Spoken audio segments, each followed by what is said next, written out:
İndi sizə şey göstərəcəm, köpük hazırlanmasını, dekor köpük. Bunu yumurtanın ağını, çox yox, maksimum yəni bu kıvama gəlir. Bundan o tərəfi ki, yavaş-yavaş xəmirləşməyə doğru gedir. Bu kıvama gələcək şəkildə hazırlayırıq, bu kıvama gələcək şəkildə. Yumurtanın dadı geçsin deyə, həm də köpürsün deyə. Və buna əslində sifon aparatı var. Ondan istifadə olunur. Ya da agar-agar istifadə olunur. Agar-agar gətirdim sizə göstərmək üçün. Amma biz agar-agar və sifon istifadə edeməyəcəyik. Çünki sifonla agar-agardan istifadə etdiyimizdə bunun müddəti, qalma müddəti, köpüyün və ya şəpofudun qalma müddəti 4-5 saat olur.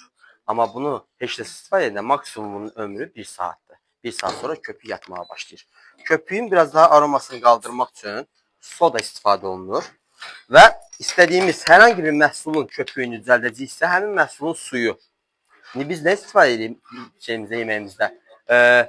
Yaşıllardan, qilinlərdən reyhan istifadə edirik. Yəni bazil bildiyimiz reyhan. Həmin reyhanın suyunu bildiyimiz reyhanla suyu qarışdırırıq. Hətta biraz daha soda da qaşıq verə bilərsən mən zəhmət olmasa. Soda əlavə edirik, daha da köpürsün. Görürsünüz? Köpürür. Soda əlavə edəcəyik köpürsün deyə. Həmin köpüyü əlavə edəcəyik.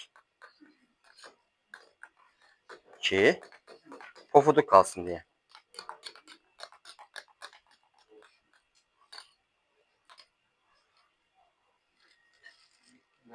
Rəng versin deyə.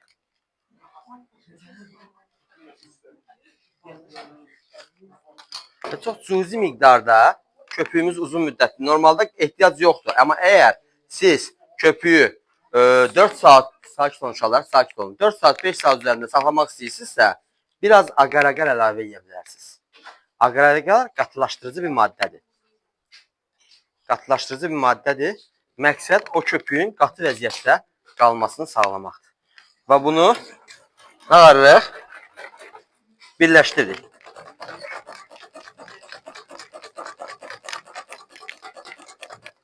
Biraz daha rəngimiz tündləşsin deyə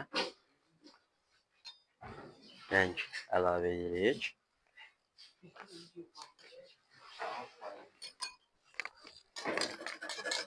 Gördünüz? Köpüyümüzün rəngi tündləşdi. Görürsünüz, burada su falan yoxdur ki, ancaq köpük. Ancaq köpük.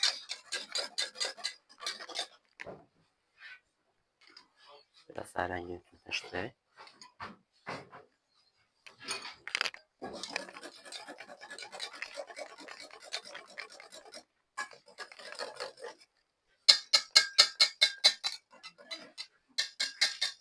Bu şəkildə.